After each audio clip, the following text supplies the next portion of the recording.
சீமான் ஒரு இடத்துல நேற்று கூட சொன்னார்.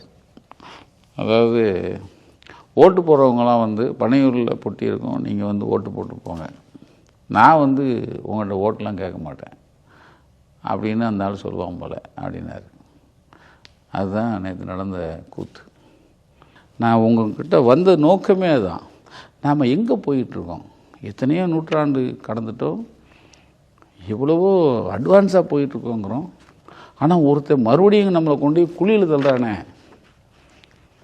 நீங்கள் பாருங்கள், ஒத்த படம் அல்ல அவர் சந்தித்ததா. ஆனால் என்ன வருது, அவர் ரொம்ப காலில் விழுந்து, எங்கே வெங்காயம் காலில் விழுந்தான், காலில் விழுந்தானா. எவ்வளவு ஸ்க்ரீன் பிளே, எவ்வளவு சினிமாத்தனம். அதையும் 30 ரூம் போட்டாங்களாம். 30 ரூம்லையும் போய் இவர் நொட்டினாராம். அதெல்லாம் கிடையாது. 30 ரூமில் இருக்கிறவங்களும் இவர் ஒரு ரூமில் உட்காந்துருப்பார். எப்படி பகவான் ஊரை விட்டு ஓடினானே நித்யானந்தா, அவனை மாதிரி, இல்லைன்னா சிவசங்கர் பாபா மாதிரி ஒரு ரூமில் உட்காந்து எல்லோரும் போய் வரிசையில் போய் விழுவாங்களே ஒவ்வொரு ரூமாக போய், அது மாதிரி. இல்லை நம்ம ஈஷா, அவங்க ஒரு ரூமில் உட்காந்துக்குவாங்க இந்த சாமியார்லாம். இவங்க போய் ஒவ்வொரு ஆளாக காலில், அது மாதிரி தான் விழுந்திருக்காங்க. அது மாதிரி தான் இவங்க ஒவ்வொரு ரூமில் இருக்கிறவங்க ஒரு அறையில் இருக்கிற விஜயை போய் பார்த்துருக்காங்க. அறைக்கு போய் பார்த்தான்னா ஆதாரத்தை வெளியிடணும்ல. என்னங்கடா, எனக்கு ஒன்றுமே புரியல, எனக்கு ஒன்றும் புரியல சார். இதுக்கு வேற அவ்வளோ வேற அடிக்கிறான் சார் ஜாலரா. விஜய் மறுபடியும் குளிச்சுட்டு வெளியே வந்துட்டார்.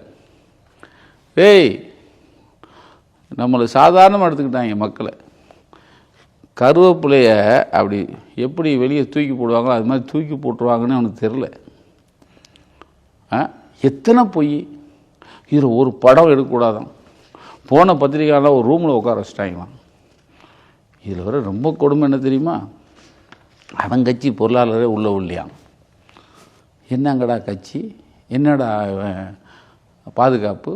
அவன் கட்சி பொருளாளருங்க வெங்கடேசன் ஒருத்தன், அவன் வெளியே நின்று பூன்னு ஆரன் போட்டு அடிச்சு, ஏன்னா அவன்கிட்ட ஐடி கார்டு கேட்டிருக்காங்க.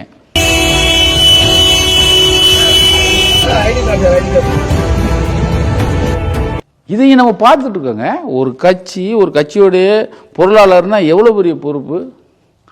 அந்த பொறுப்பில் இருக்கிற ஒருத்தனை பருப்பு மாதிரி 4 பேர் நின்றுக்கிட்டு அவனை உள்ள இல்லையா, அதுவும் இப்போ பாக்ஸ் கட்டினாங்க.